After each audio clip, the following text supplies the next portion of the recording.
¿Qué tal, amigos de TVU Televisión de la Universidad de Concepción? Bienvenidos a esta nueva teleentrevista, una conversación más de este ciclo que tenemos en pandemia. Vamos a hablar del Día Internacional de los Océanos, que se conmemoró, se celebró a nivel mundial este 8 de junio.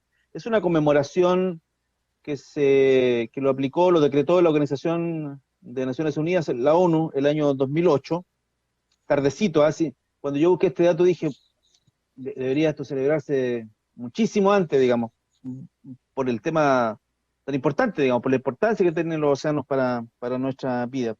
Hemos invitado a esta conversación al profesor Mauricio Urbina Fonerón. Él es doctor en Fisiología Animal de la Universidad de Canterbury, en Nueva Zelanda, en el año 2013. Hoy es profesor del Departamento de Zoología de la Universidad de Concepción y además investigador adjunto del Instituto Milenio de Oceanografía, IMO, de la Universidad de Concepción. Mauricio, muchas gracias por aceptar esta conversación. ¿Cómo está usted? Muy bien, Hugo, gracias a ti por la invitación. La idea es conversar de los océanos. Partamos de lo básico para que la gente entienda un poquito. Chile, em, mire lo que voy a decir. Alguna vez conversé con un profesor de la Facultad de Oceanografía y partí la introducción diciendo Chile tiene 4.000 kilómetros de costa, 4.000 kilómetros de océano, y me dijo, no, es mucho más, porque en realidad Chile no es recto. Entonces tiene tantas bahías y se mete, por lo tanto linealmente si usted tira eso, puede ser mucho más. Por lo tanto, Chile es un país marítimo, es un país marítimo. Tiene destino marítimo, tiene un futuro marítimo, y de pronto miramos mucho para la tierra y poco para el océano. Si usted como doctor en fisiología animal que ha trabajado el tema del océano, tuviera que resumir en pocas palabras la importancia que tiene el océano para la vida de los chilenos o la vida en la tierra, ¿qué diría? Oye, Hugo, primero voy a tomarme un poquito tu primer razonamiento para ponerlo en contexto también. O sea, nuestro planeta se llama Tierra y 2/3 son agua, ¿vale? Chile es una delgada capa de costa, o sea, de tierra en el fondo, y tenemos 200 millas marinas a lo largo de toda la costa chilena. O sea, somos de nuevo más océano que tierra. Como bien dices tú, muchas veces, y a lo largo, quizás sobre estos últimos años, que estamos un poco más desconectados del océano por otros medios de movilización, siempre tendemos a darle un poquito la espalda a nuestros cursos de agua y juegan un rol fundamental. Disculpa la introducción, ahora te voy a responder tu pregunta. Pero bajo lo mismo, o sea, te imaginas que el planeta Tierra, 2/3 son agua. Imagínate el rol importante que juegan nuestros océanos y cursos de agua sobre ciclos que son naturales, ¿no es cierto?, y que sustentan la vida en todo el planeta. Ciclo del agua, por ejemplo, ciclo del carbono, ciclo del nitrógeno, ciclo del oxígeno y ciclo del CO2. Los océanos actualmente, en algo que es más evidente para todos nosotros, producen la mayor cantidad de oxígeno que nosotros respiramos como planeta, como habitantes del planeta Tierra, por un lado. Principalmente en las capas, ¿no es cierto?, más superficiales, donde hay luz y por ende hay fotosíntesis. Pero por otro lado, con este tremendo compartimiento que es el océano, 2/3 del planeta Tierra, también son los que más absorben CO2. O sea, todo lo que hemos visto, este cambio climático, el aumento del, ¿no es cierto?, del uso de los combustibles fósiles, liberación de CO2, bueno, todo esto ha sido suavizado por nuestros océanos, ¿vale? Producto de que el CO2 tiene un gran coeficiente de disolución en el agua. Entonces, él quiere estar disuelto en el agua, para que tenga una idea de todo, de lo importante que es desde el punto de vista del oxígeno, lo importante que ha sido históricamente desde el punto de vista del transporte, navegación, lo importante que es desde el punto de sustentar, ¿no es cierto?, proteína para nuestro consumo, que son las pesquerías y acuicultura, y además de los ciclos naturales que sustentan toda la vida en el planeta. O sea, son extremadamente importantes. Sin ellos no hay forma que podamos vivir. ¿Cree usted que si tal vez eh, esta reflexión que ha hecho usted eh, de llamar a este planeta agua o planeta océano, no sé, sería más justo, digamos? Y por lo tanto, si eso reduce un poco la importancia que tiene el océano para la vida, eh, deberíamos ser un poquito más conscientes eh, con el mismo océano. Se lo digo por el hecho de que anoté unos datos aquí, no sé si serán precisos, 8 millones de toneladas de plástico al año a los océanos.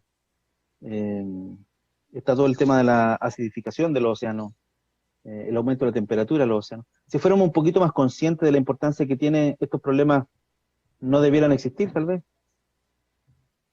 O sea, ahí hubo, te felicito por el razonamiento. Por ejemplo, cuando me enviaste la invitación para conversar un poco del océano, el Día de los Océanos, me alegré, pero a la vez me cuestioné, ¿por qué necesitamos un Día del Océano? O sea, es como, no quiero entrar en polémica, pero uno se porta mal toda la semana y se confiesa el domingo y salimos como blancas plomas en el fondo, ¿ah? Y eso en el fondo, partimos de nuevo, estamos excelentes. Eh, y quiero tomarme esa invitación en el fondo, o sea, es importante tener un día del océano y te felicito y agradezco, ¿no es cierto?, la oportunidad que nos das de hacer conciencia sobre esto, porque mientras más conocemos, más cuidado. Pero como tú bien dices, tenemos una responsabilidad individual y diaria, ¿vale? No podemos seguir pensando que, que el océano es demasiado grande y que yo no puedo cuidarlo. Todos tenemos un rol, todas nuestras acciones tienen consecuencias, y por ende todos somos parte de estas consecuencias. Como tú bien dices, tú hablaste de acidificación del océano. O sea, combustiones lentas, 4 autos en la casa, no preferir transporte público, la bicicleta, olvídate, o sea, nuestro abuelito andaba en bicicleta, nosotros no andamos en bicicleta. Personalmente yo ando en bicicleta, pero por eso va la invitación a esto. Hay pequeñas cosas de nuestro diario vivir, lo que tú mencionaste del plástico, ser un poco más sustentable, preocuparnos de nuestra basura, tratar de tener un compost. ¿Sabes tú que en un simple compost, de la manera en que la materia orgánica, aquí no estamos hablando ni siquiera de basura plástica, o sea, tus cáscaras de papa, ¿no es cierto? De la manera que esta materia orgánica se oxida en un compost que uno tiene en el patio con tierra y lombrices, generamos mucho menos del CO2 que se genera si esto lo tiramos a la basura y se lo lleva el camión de la basura. Porque una descomposición es óxica en nuestro compost y otra es anóxica en el basurero. O sea, pequeñas cosas que podemos, o sea, está lleno de cosas que podemos hacer en nuestro día a día para ser parte de un océano mejor y de un planeta mejor. Por eso un poquito quizá la invitación a que tratemos de ser más parte de las cosas buenas. ¿Cuál de todos los problemas que hemos enumerado es el mayor que tienen los océanos? La acidificación, un problema muy serio, la contaminación por plástico. Ya vamos a hablar específicamente del plástico, porque tengo pegado aquí en la cabeza una frase que me dijo hace algún tiempo atrás que el problema no es el plástico, el problema somos nosotros y el uso que le damos al plástico. Pero bueno, ¿cuál de los dos problemas diría usted que, o sea, hay un tercero, el aumento de temperatura en los océanos, también es un problema serio?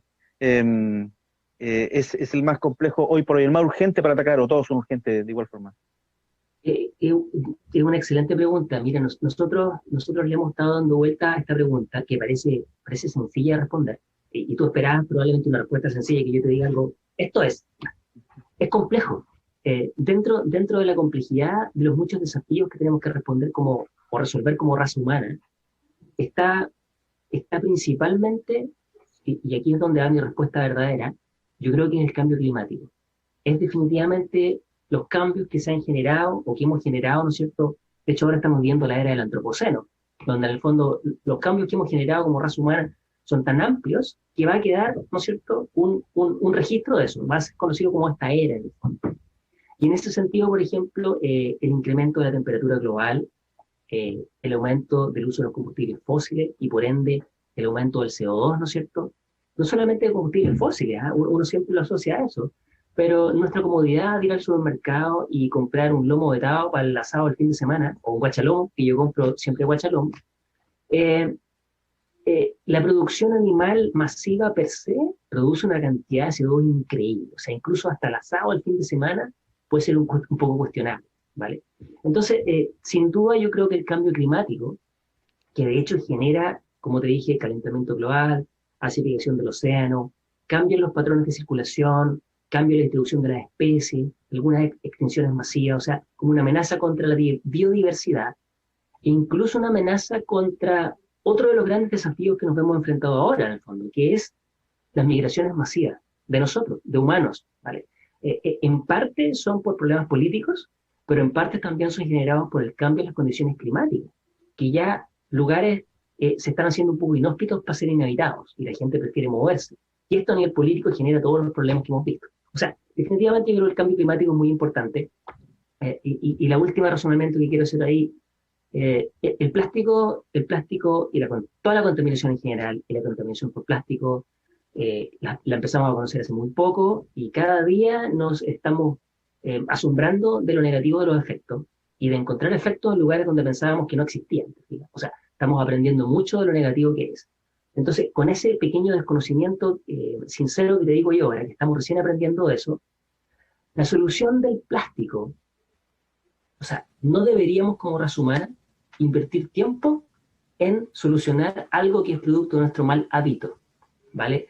Y deberíamos enfocar esfuerzo científico, ¿vale? Y general en resolver problemas que son realmente importantes y desafiantes, que por ejemplo es el cambio climático, con todo lo que te mencioné, que es cambio, acidificación del océano, temperatura, migraciones, cambio en los patrones climáticos, ¿te fijas? O sea, ahí deberíamos todo enfocarnos a resolver eso, en vez de ver cómo logramos hacer algo reciclable para poder seguir manteniendo nuestro comportamiento pobre de querer comprar algo desechable y botarlo, ¿te fijas? Yo creo que ahí deberíamos, como raza humana, invitar a priorizar un poco más qué desafíos deberíamos tomar y invertir nuestro tiempo y qué desafíos deberíamos simplemente decir, oye, basta de flojera y pongamos las pilas con la basura plástica. O sea, no nos podemos permitir invertir esfuerzo humano científico en eso, creo yo. Y lo hemos visto, por ejemplo, incluso ahora, incluso con el COVID, ¿te fijas? Imagínate la capacidad que tuvo la raza humana para generar vacunas en poco tiempo. ¿Te fijas? O sea, potencial existe. Deberíamos ser capaces de priorizar los problemas que son realmente fundamentales para resolver. Y en ese sentido, quizás el plástico es de fácil solución. Sí, fue un bombardeo de información. Entramos de inmediato al tema de los plásticos. Eh, Nosotros conversamos hace un par de años, recuerdo, hablando en TV Noticias, hicimos un reportaje sobre plásticos, microplásticos, y yo en el reporteo me enteré de los nanoplásticos ya. Por ahí vi una gráfica también que decía que los peces están comiendo plásticos, digamos, y nosotros no estamos comiendo los peces. Pasa lo mismo con los pequeños organismos filtradores, qué sé yo, la, la cholguita, qué sé yo, para que la gente entienda en sus casas. Eh, de ese tema yo entiendo que ya no hay vuelta, un poco, digamos. Lo que podemos hacer es parar de botar plásticos a los océanos, pero en lo que está ya está y va a permanecer ahí, entiendo que un poco para siempre, ¿no? Es cierto, estoy pensando en una reflexión, Mauricio, para que la gente un poco entienda la gravedad del asunto. Es cierto que cuando se bota un plástico al mar existen altas probabilidades que yo después me coma ese plástico. O sea, la gente está comiendo plásticos, hoy por hoy está ingiriendo plástico, y no solo ingiriendo en el aparato, digamos, en el estómago, sino que está dentro del cuerpo, dentro del organismo, el plástico o no. Sí, bueno, tu primera pregunta, como bien dice, el plástico es tan durable que en el fondo el plástico va a estar en el medio ambiente por varias generaciones humanas, ¿vale? Por lo tanto, para responder tu primera pregunta, en términos de que es probable que nos encontremos de nuevo con ese plástico, totalmente. Si bien no eres tú, van a ser tus hijos, o si no, los hijos de tus hijos o los hijos de los hijos de tus hijos, ¿vale? O sea, por ese lado, totalmente de acuerdo. Eh, Como tú bien dices, incluso todos los cambios que podemos hacer desde ahora en adelante y que esperamos y que nuestro gobierno de alguna manera está impulsando en la dirección correcta. Se refiere, imagino yo, a la ley de plástico de un solo uso y todas esas iniciativas que han habido que van, que creo yo van en la dirección correcta, pero lento, siento yo que es muy lento, deberíamos tener pasos más francos en este sentido. No vamos a entrar en pelambre todavía, yo concuerdo No. totalmente contigo. Yo digo que van en la dirección correcta, no necesariamente son suficientes, ¿vale? Pero van en la dirección correcta. Como te decía, es que en el fondo todos los cambios buenos que podamos generar en el futuro son totalmente bienvenidos y tienen que ocurrir.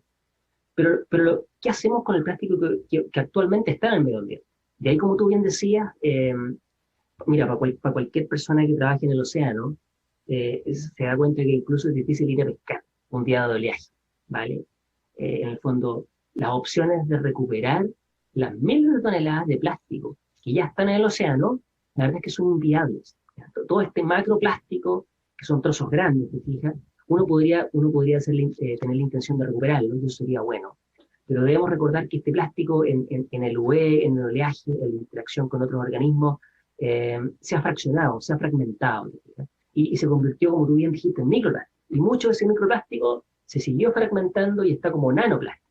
Entonces, remover el plástico que ya está en el medio ambiente, si bien es cierto podemos hacer algo, es una utopía creer que podemos organizar una campaña de limpieza y de aquí en adelante volver a recuperar los ecosistemas como están. O sea, de alguna manera tenemos que lidiar un poco con nuestras malas costumbres que hemos tenido hasta ahora y de aquí en adelante portarnos bien. Sí, Mauricio, imagino que tú conoces el sur de Chile. Sí, he tenido la suerte de conocer parte del sur de Chile. No todo, ni cuánto me Sí, gustaría, pero algo conozco. sí, sí, yo también he tenido la suerte de ir al sur de Chile cuando se podía salir en vacaciones. A mí me llama profundamente la atención que cuando uno visita la costa del sur de Chile, estoy pensando Chiloé al frente, las Huaytecas, qué sé yo, ahí un poquito más al sur eventualmente, es súper fácil, es extraordinariamente fácil, es rutinario ver unas boyas gigantescas de plástico, unas rejas gigantescas de plástico, estas famosas espías que se utilizan para amarrar embarcaciones que son de material sintético. ¿No podemos acaso decretar que se limpie toda esa zona? ¿Qué tan difícil será decir a la empresa que sea sorprendida botando, abandonando este plástico? Estas boyas de repente tienen nombre ahí con la empresa, la vamos a sancionar con, no sé, con 1 millón de pesos por cada cosa que pillemos botado. ¿Es tan difícil hacer eso? Estoy seguro que eso motivaría que efectivamente la gente lo limpiara, le saldría más barato limpiarlo que pagar el daño. Ya, mira, es una súper buena pregunta y yo creo que quizás, mira, justo tocó que este fin de semana vi el domingo en la mañana un reportaje que le hicieron creo que la directora del Consorcio del Salmón, que es algo como nuevo, que organizó una limpieza de playa, ¿vale? Entonces, para responder tu pregunta y volviendo, después de haber dicho el tremendo compartimiento, el tremendo volumen que es el océano, y reconociendo que limpiarlo es imposible, una utopía, y después habiendo dicho todos los kilómetros de costa, ¿no es cierto?, que tiene Chile, pensando en el sur de Chile, sobre todo el sur de Chile, por todas las islas, estuarios, ¿no es cierto?, recovecos que tiene, es muy intrincado, lo hace aún más difícil. O sea, en este sentido, es importante reconocer que muchas de nuestras actividades generan basura plástica, y sería ideal que ellas se hagan cargo. O sea, si uno ve una boya de la empresa, por decirte algo, XX, la empresa XX debería hacerse cargo de recuperar esa boya. Pero al igual que las botellas de Coca-Cola o que los envases de Lugietti, ¿vale? Lo que te quiero decir también es que no es necesario teletransportarse al sur de Chile, ¿te fijas?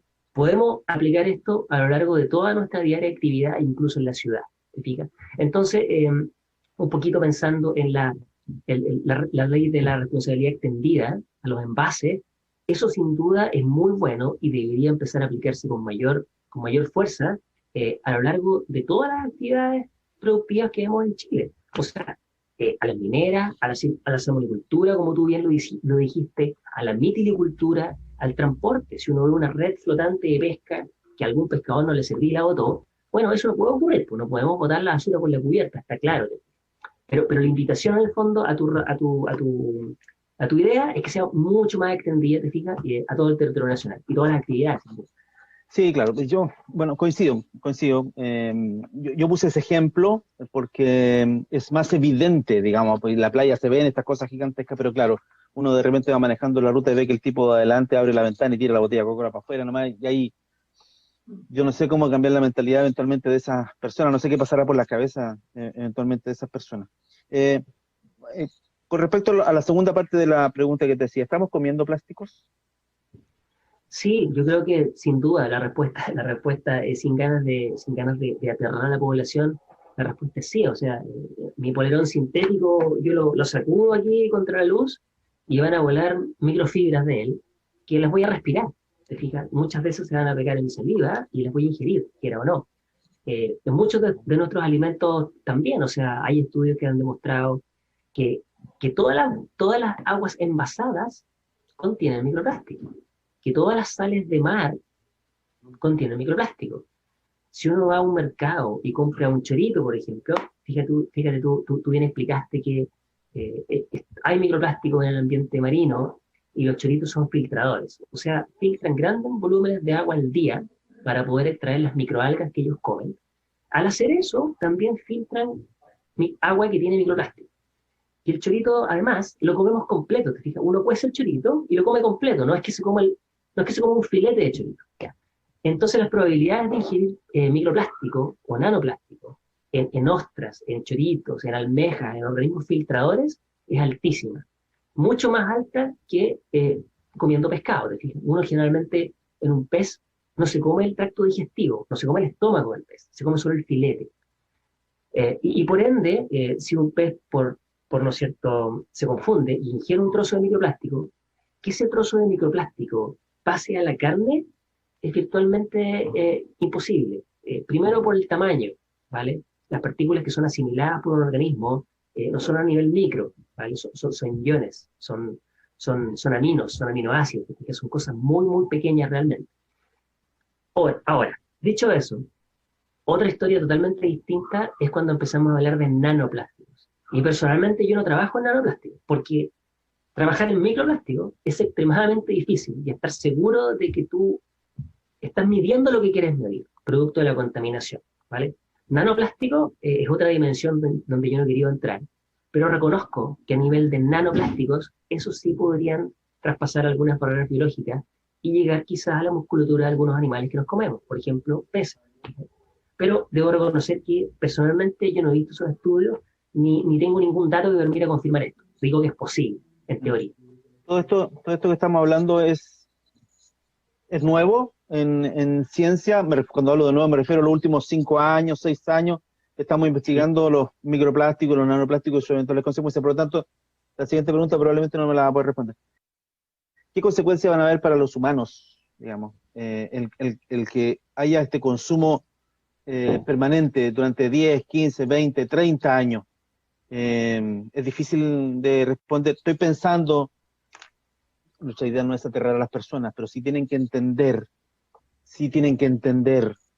que estamos ingiriendo microplásticos y que eso eventualmente podría tener consecuencias para la salud de las personas, sobre todo a largo plazo. A lo mejor no va a pasar nada a esta generación, pero los niños chicos que empezaron de bebés, digamos, consumiendo microplástico en adelante, a los 40, 50 años, podrían eventualmente hacer alguna enfermedad o tener alguna condición que no sabemos. Sí, totalmente, Hugo. Yo creo que concuerdo con tu razonamiento, pero ya no va a asustar a nadie. Y como tú bien dices, todavía no tenemos los datos ni hemos vivido lo suficiente para ver las consecuencias. Sin ir más allá, todavía no sabemos ni siquiera las consecuencias de las vacunas que nos hemos puesto de manera masiva. Vamos a ver qué pasa. Partiendo por ahí, quizás ni estamos, te fijas, en el futuro, pero bueno. Y en general, como tú bien dices, esto sí lo sabemos, mira, y esto es interesante. Nosotros nos hemos esforzado este último tiempo como laboratorio a hacer exposiciones, quiere decir, ver los efectos de los microplásticos a nivel agudo, que es en el corto plazo, a nivel de días, qué es lo que pasa después de días de ingestión o de estar en aguas contaminadas con microplásticos. Pero lo que faltaba en la ciencia y que nosotros hemos tratado de hacer es empezar a exponer los animales después de meses. Y tenemos datos que muestran que exposición a microplástico de manera aguda, o sea, por días, no sucede, no causa efecto en nada, ¿vale? Es totalmente inocuo, uno podría decir.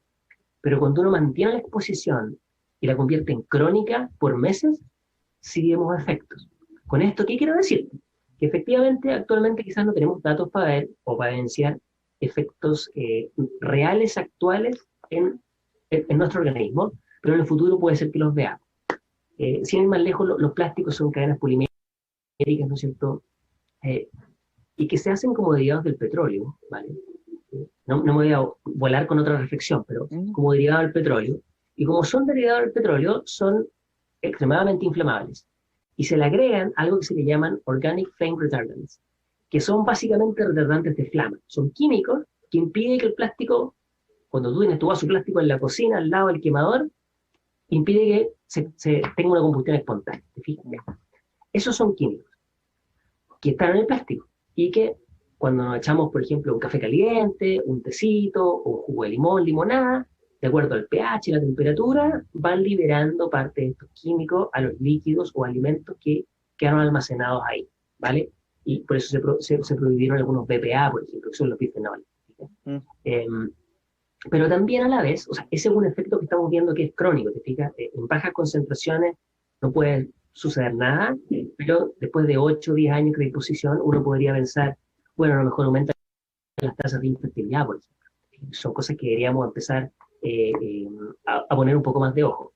Eso por un lado. Y por otro lado, una vez que el plástico está flotando en el océano, eh, los contaminantes los podemos clasificar de varias formas, pero una de las formas en que los clasificamos es de acuerdo a si quieren mantenerse disueltos en agua o quieren mantenerse disueltos en lípidos. O sea, son hidrofóbicos, ¿te fijas? O hidrofílicos. Hidrofílicos son los que quieren estar en el agua, esos están disueltos. Bueno, los hidrofóbicos, los que quieren arrancar del agua, paradójicamente, son absorbidos por los plásticos que están flotando en nuestro océano. Entonces, tú te puedes comer, si fuera un pececito o una almeja, tú podrías comerte un plástico que no tiene cargados muchos contaminantes, como podrías tener la mala suerte de comerte un plástico que pasó por Talcahuano y San Vicente.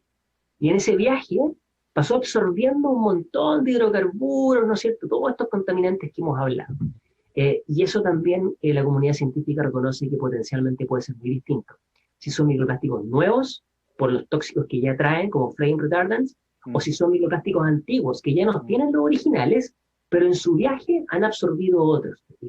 Y la respuesta a eso, bueno, para responder en el fondo cuál es el efecto, es complejo. Y hay una gran cantidad de científicos que estamos trabajando actualmente en eso. Sin ir más lejos, yo tengo una investigadora postdoctoral que está justamente evaluando eso en peces y en mitilios y en cangrejos, viendo cómo, ¿no es cierto?, cómo estos contaminantes que fueron absorbidos a este plástico se liberan en el jugo gástrico de ciertas especies. Es un mundo, definitivamente es un mundo. Quiero agradecer al profesor Mauricio Urbina Fonerón, doctor en Fisiología Animal de la Universidad de Canterbury en Nueva Zelanda, y hoy es profesor del Departamento de Zoología de la Universidad de Concepción, además de investigador adjunto del Instituto Milenio de Oceanografía, IMO, aquí en la Universidad de Concepción. El objetivo de esta conversación era, bueno, razonar sobre la importancia de los océanos, pero además arrojar luz sobre lo que está pasando con nuestros océanos y los problemas que tienen, como la contaminación por plástico, que es lo último que tocamos. Lo otro, lo de las eventuales consecuencias, probablemente las van a ver. Probablemente vamos a tener consecuencias de la ingestión, digamos, continua en el tiempo de estos microplásticos. Y por lo mismo, entonces, es que la gente debe preocuparse y me gustó lo que dijiste al principio. Hay responsabilidades individuales. El océano es gigante, digamos, pero cada uno de nosotros puede hacer algo para cuidarlo, ¿eh? No tenemos que esperar que Greenpeace o que alguna gran organización lo haga, no. Cada uno de nosotros lo tiene que hacer. Mauricio, lo último para despedirte. ¿Tienes confianza en que así va a ser? Sí, totalmente, totalmente. Hemos sido capaces de superar grandes desafíos como raza humana. Por algo nos levantamos día a día en el fondo. Tenemos que tener confianza, o sea, somos extremadamente capaces, quizás no siempre utilizamos la inteligencia para los mejores fines, pero sin duda tengo confianza y tengo esperanza. Yo creo que si nos ponemos las pilas, vamos a ser capaces de salir de esta y de muchas otras que vengan. Muy bien, Mauricio. Muchas gracias por esta conversación. Que esté muy bien.